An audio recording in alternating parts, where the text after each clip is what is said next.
Nutrition and eating well in hospital is an important part of your recovery process. Even if your appetite is poor, try to eat something at each mealtime.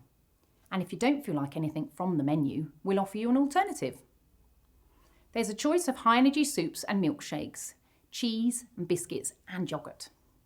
Eat little and often and try to have a healthy snack or a milky drink between your meals. There's snacks available on all of our wards. Try to eat well and have healthy snacks such as fresh or dried fruit, and that can help with any post-operative constipation. If you sit out in your bedside chair and use the table for all your meals, sitting upright will assist with your digestion. Drink well following your operation because you'll often feel thirsty. If you're not drinking enough, you might also feel drowsy, confused and have a headache.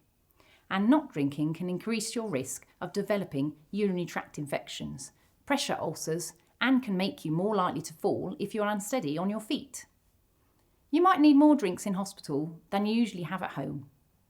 For example, if you have a temperature, try and have at least 7 to 10 cups of fluid a day.